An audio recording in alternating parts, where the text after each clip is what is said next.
श्री असदुद्दीन ओवैसी जी। मोहतरम चेयरमैन साहब, आपका बेहद शुक्रिया। मैं इस मोशन की मुखालिफत में खड़ा हुआ हूं। सर, मैं शुरुआत में हबीब जालिब का एक शेर पढ़ना चाहता हूं। आप उर्दू जानते हैं और लॉ मिनिस्टर भी उर्दू जानते हैं।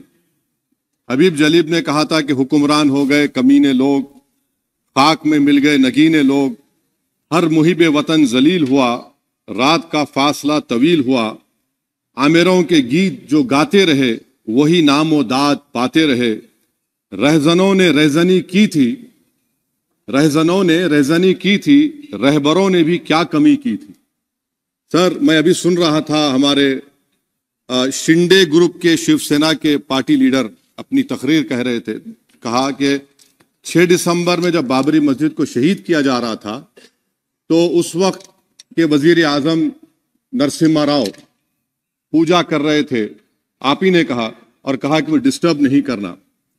तो ये बड़ा अजीब मौका है कि बीजेपी की ताईदी पार्टी कह रही है कि नरसिम्हा राव ने कहा कि मुझे डिस्टर्ब मत करो, मैं पूजा कर रहा हूं, और जिसने रथ यात्रा निकाला, इन दोनों को मोदी सरकार ने इस मुल्क का सबसे बड़ा सिविलियन अवार्ड दे दिया, सबसे बड़ा सिविलियन अवार्ड दे दिया।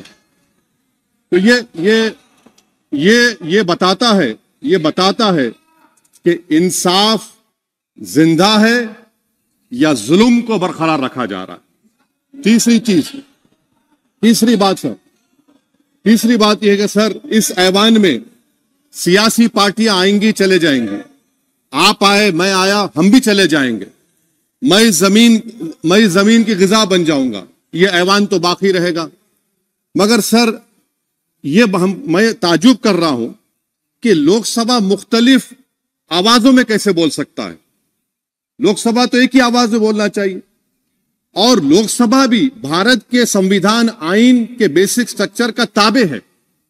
और सर, ये इसलिए कह रहा हूं कि 16 दिसंबर को ये ले कर देता हूं, 16 दिसंबर 1992 को इसी लोकसभा ने एक रेजोल्यूशन पास किया था। आप इजाजत दीजिए तो मैं पढ़ता हूं सर। दिस हाउस, अच्छा, ये गुलाम नबी उस वक्त के मिनिस्टर थे, आज नहीं है, उनका नाम नहीं लेना चाह रहा था। This house strongly and unequivocally condemns the desecration and demolition of the Babri Masjid at Ayodhya by and at the instigation of forces represented among others by VHP, RSS and the Bajrang Dal, which has caused communal violence in the country. Such act of vandalism was carried out not only in violation of order of Supreme Court, but amounted to an attack on the secular foundations of our country. This House expresses anguish at the happenings and wishes to reiterate its resolve that it will ceaselessly endeavor to uphold the secular and democratic traditions of our country and for the maintenance of rule of law.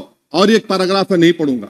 मैं ताजुब कर रहा हूं कि जब इस ऐवान ने एक रेजोल्यूशन पास किया तो हुकूमत आएगी जाएगी, और हुकूमत ये मोदी हुकूमत जश्न मना रही है जो 6 दिसंबर को हुआ।